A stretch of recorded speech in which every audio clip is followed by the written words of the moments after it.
And we're going to now hear from our District Environmental Committee. Shane Mann of the Rotary London Hyde Park is going to come and talk about what our district is doing to protect and keep our environment for future generations. Thanks for welcoming Shane to the stage.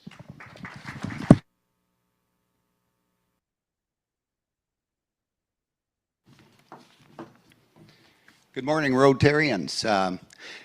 Difficult always to follow something like that, and I think that what we can do is honor the memory of these people by looking forward, and I think that looking at this topic of the environment is a great way to look forward. My name, as introduced, is Shane Mann.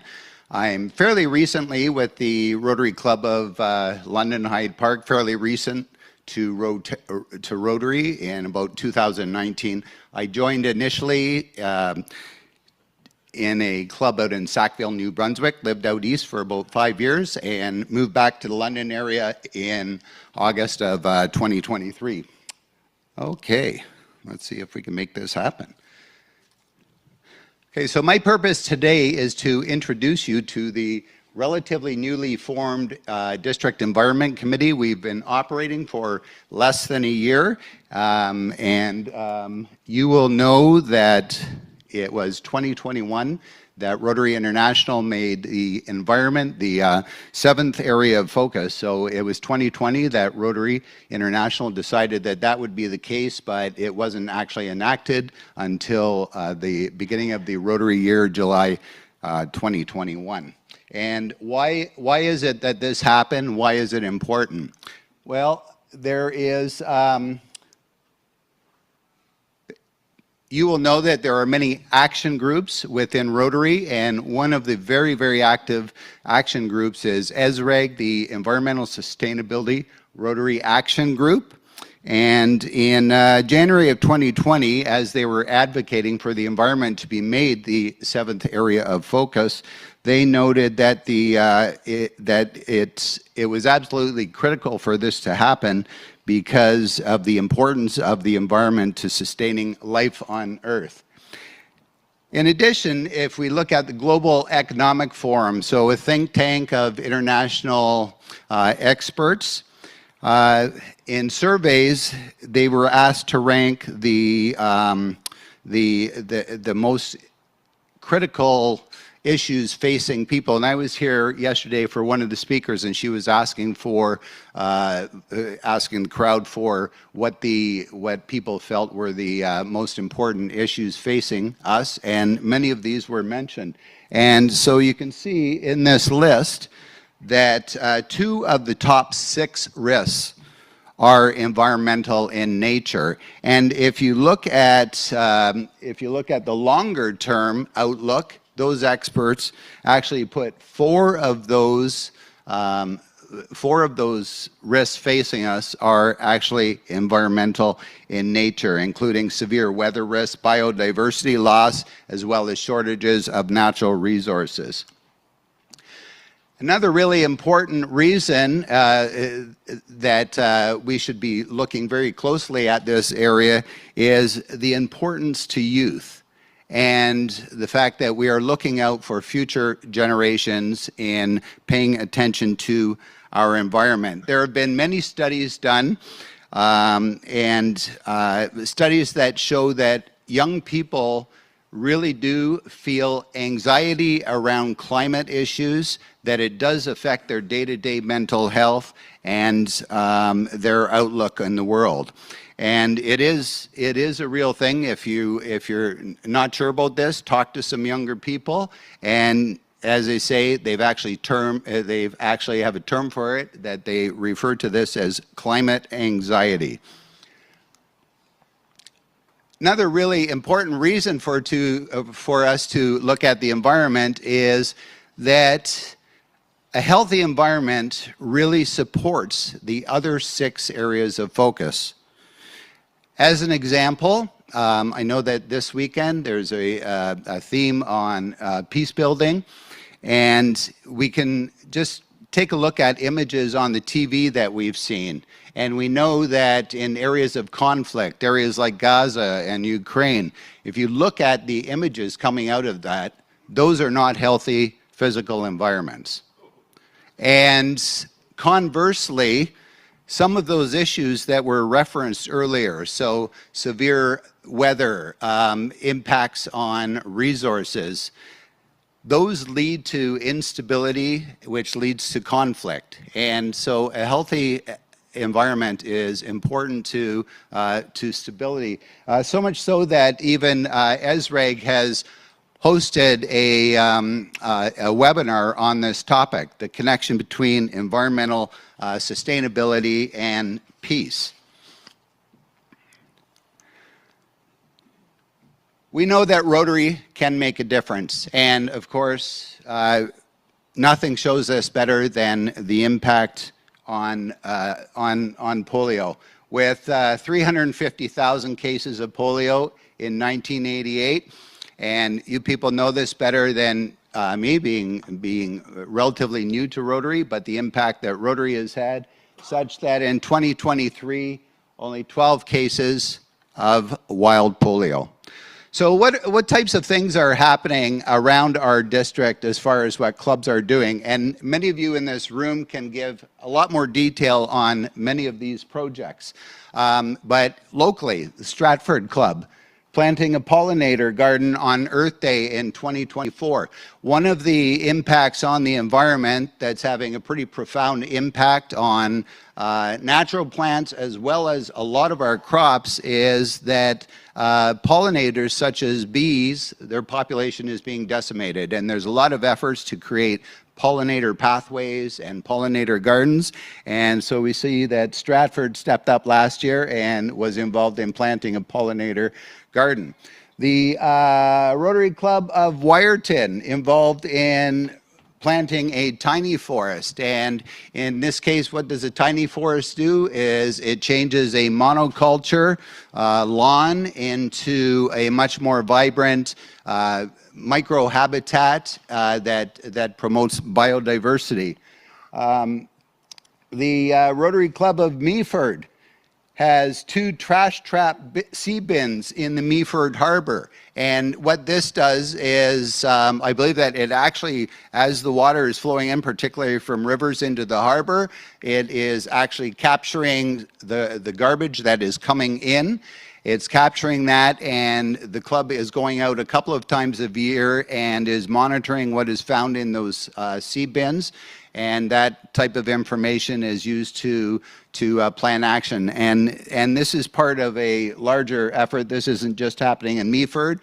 They've bought into the International Trash Trap Network. So they're doing that in conjunction with them.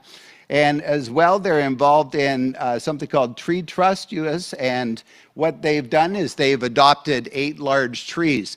And this organization it provides expert arborist advice and such, and helps to protect large trees, because research has shown that these large trees do the work of up to 300 saplings in terms of carbon sequestration. So it's important to protect the large trees that we have.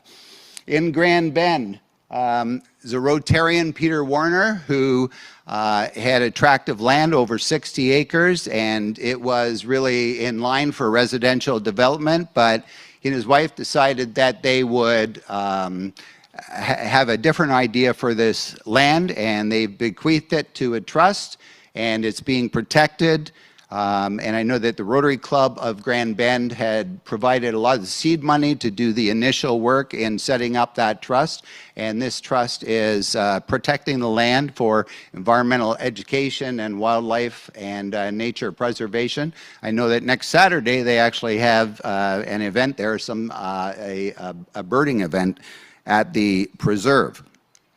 In addition, the Grand Bend Club has funded the purchase and installation of 14 water filling stations. This is something very near and dear to my heart because it gets rid of plastic bottles.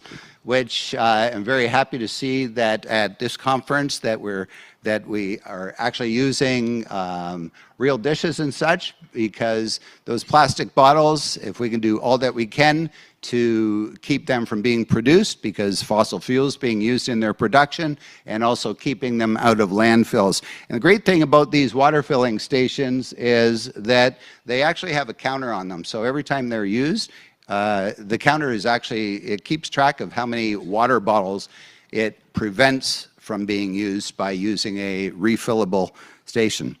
And of course, people locally are very familiar with the Commit project that Stratford Rotary Club is, a lot of members are very involved in. As part of their project, they're providing up to 750 eco-friendly stoves in Nicaragua. These stoves provide a healthier, more environmentally sustainable cooking option. And the stoves, known as Justa stoves, highly efficient. They reduce carbon emissions and greenhouse gases by at least 50%, and more importantly, they significantly improve the health of users, particularly women and young children who are frequently exposed to harmful smoke from traditional open fire cooking methods. This is coupled with reforestation initiatives to promote the long-term sustainability of the environment and resources in the area. And on April 12th, my own club, the Rotary Club of London Hyde Park, worked through the Thames River Cleanup Organization to clean up the banks of the Thames River. Rotaractors from Fanshawe College joined us in this effort. The Thames River Cleanup is organized in 17 communities in the watershed. Over 1,500 volunteers cleaned up 200 kilometers of the Thames last year. And this project and many of the other projects that I've highlighted here, one of the commonalities that many of them have is you see that we are working with community partners. My club president, John McDonald, one of his motto really for his presidential year has been, "We're better together." And this is just an example of that. We're better together as Rotarians. We're better together in the community when we work with community groups.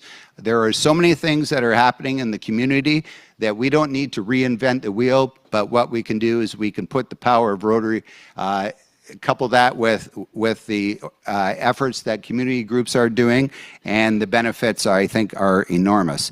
I'm sure I could fill many plenary sessions talking about just what is happening in the district in terms of environmental projects. That's just a sampling. As I say, we are relatively new at this, and so part of our effort this past year has been really about getting the word out about the committee, finding out what's going on, and trying to figure out how we can best support what clubs are doing.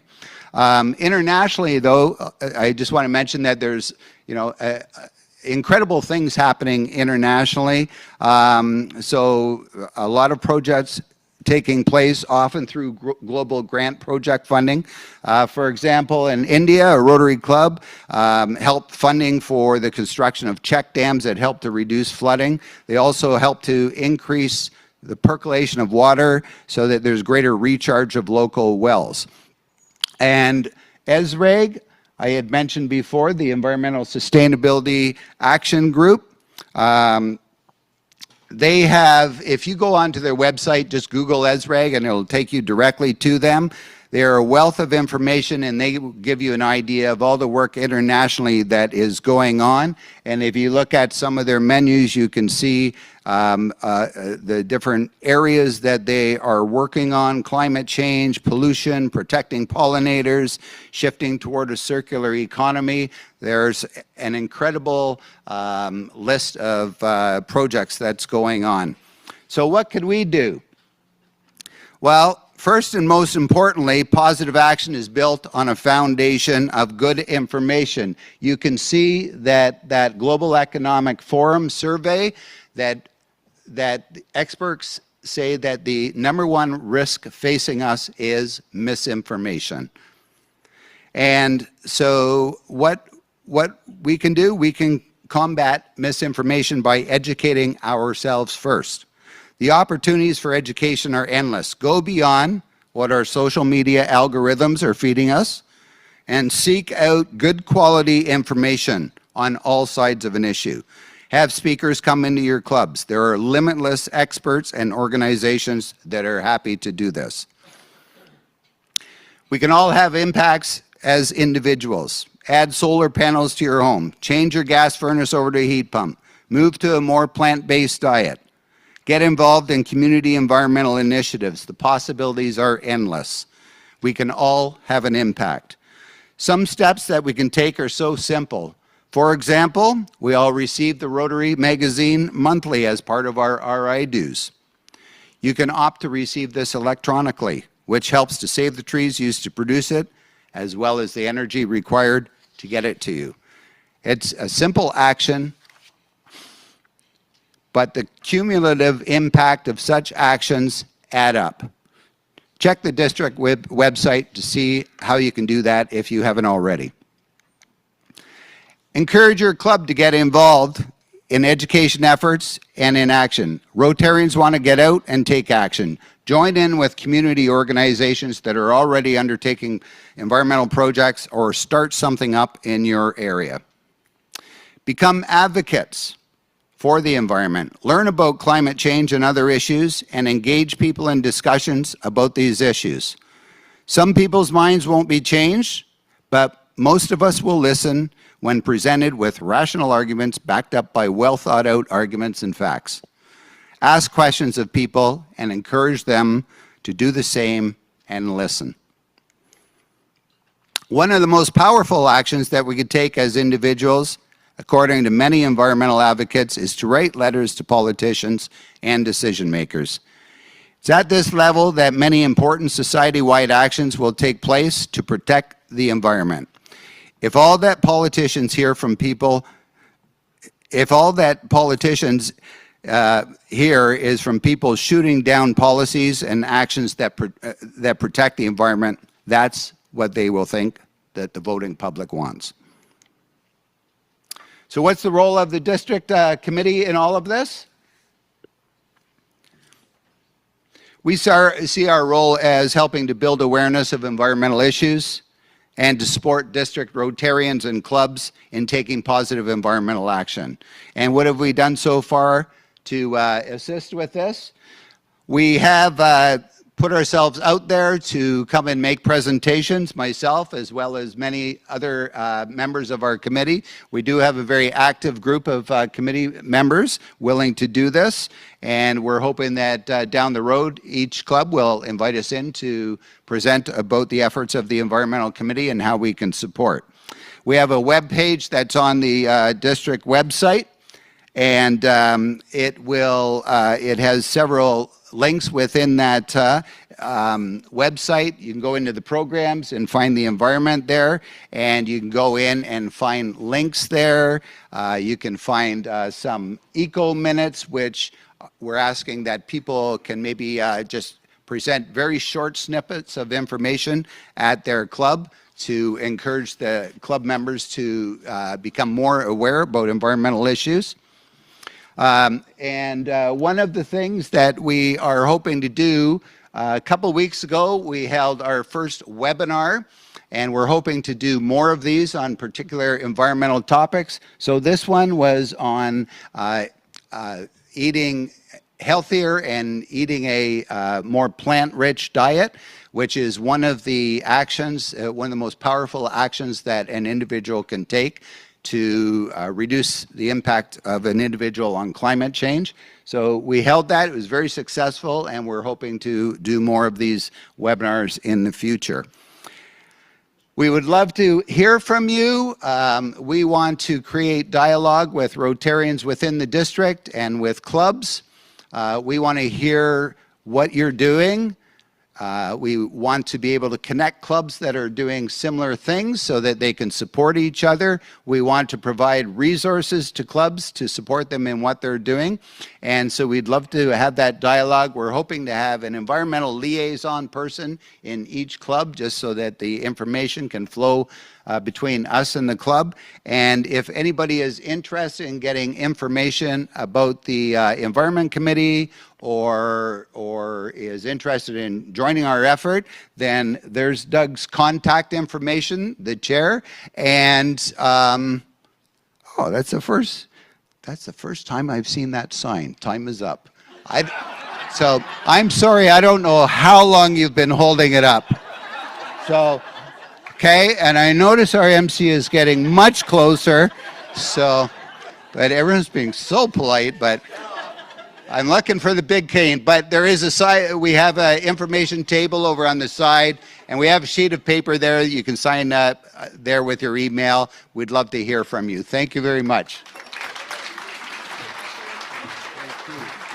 Oh, I will leave that there. Wonderful, Shane, to hear all the great work that the district is doing for the environment. We have a reusable glass for you to take away to avoid all those single-use Scotch bottles going into the Excellent. landfill. Thank you so much. Thank you very much. Truly, as we all know, there is no Planet B, and as Shane shared, the pillar of environmental security is foundational to everything we do as Rotarians.